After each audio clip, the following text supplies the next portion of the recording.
Сайн уу залуусаа. Өнөөдрийн сэдэв бол маркетингийн нэгдмэл харилцааг удирдах.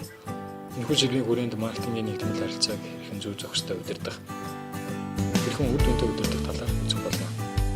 Энэхүү сэдвийн хүрээнд доорх агуулгын хүрээнд авч үзэн үүнд маркетингийн харилцаа, маркетингийн харилцааны гол үүрэг, маркетингийн харилцааны үйл явцын загвар, харилцааг үр дүнтэй хөгжүүлэх үе шатууд, маркетингийн харилцааны иж бүрдэл, маркетингийн нэгдмэл харилцааны хөтөлбөрүүд авна.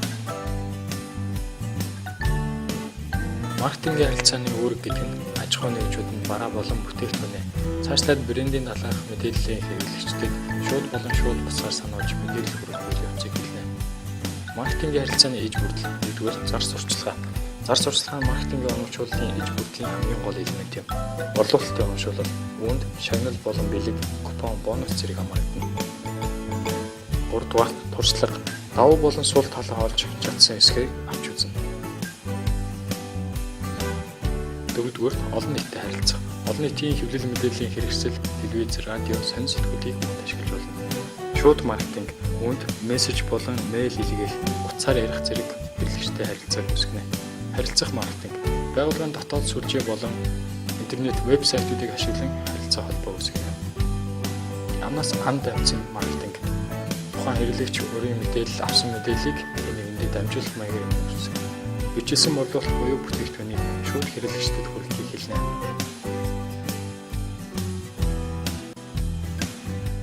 Харилцааны үйл явцын хоёр загварыг танилцуулъя. Үүнд макро болон микро загвар.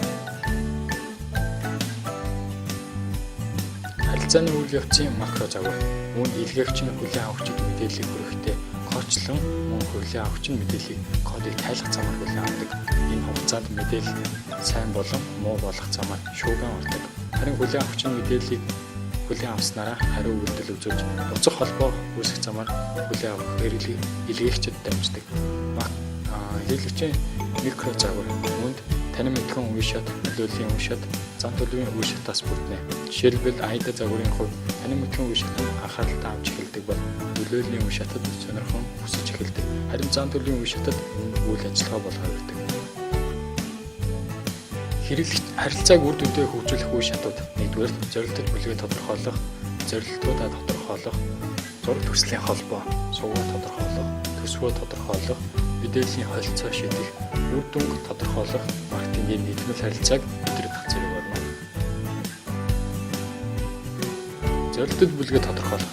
Үүнд бүтээгдэхүүнийг хэн худалдаж авах, хаана, хэзээ, аль газарт борлуулах вэ гэдгээс шалтгаалan өөрийн бүтээгдэхүүнийг худалдаа авах хүмүүсийг сегментчлэн авч үзнэ.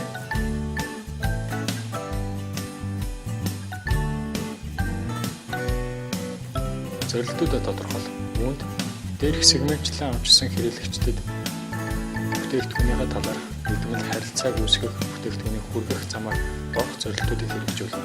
Үүнд хэрэгцээт хэсэг, брендийн талаарх ойлголт, брендийн хандлага, брендийг худалдаж авах зорилго байна. Зураг төслийн холбоо. Бүтээгдэхүүнээ хүргэх зураг төслийн холбоонд 1-р юу хэлэх тухайгаа тодорхойлно. Мессеж стратеги буюу мессежээр байх хэсэг. 2-дугаарт үнийг яаж хэлэх зам. Бүтээлч стратеги буюу хэрхэн хэлэх, түүнд яаж хүргэх замыг тодорхойлно. Үүнийг хэн хэлэх ёстой вэ? Мессеж их өсвөр буюу тухайн мэдээллийг хэрэглэгчд хүрэхдээ ямар замаар хэн хэлэх ёстойг тодорхойлно.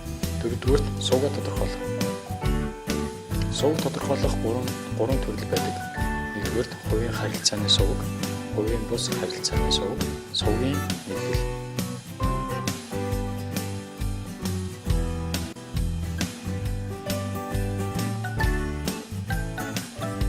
Тавдугаар төсвөө тодорхойлох.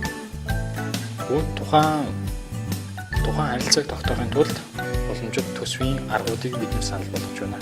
Үүнд боломжийн арга, борлуулалтын хувийн арга, өрсөлдөх арга, зорилгыг болон ажлын арга. Мэдээллийн холилцоо тодорхойлох. Доорх 8 холилцоодаас аль боломжтой тухайн мэдээлэл тухайн харилцаанд хэрэг болох үз, хэрэгцээд холц бүрдүүлэх үз эсвүүдээ сонгоо.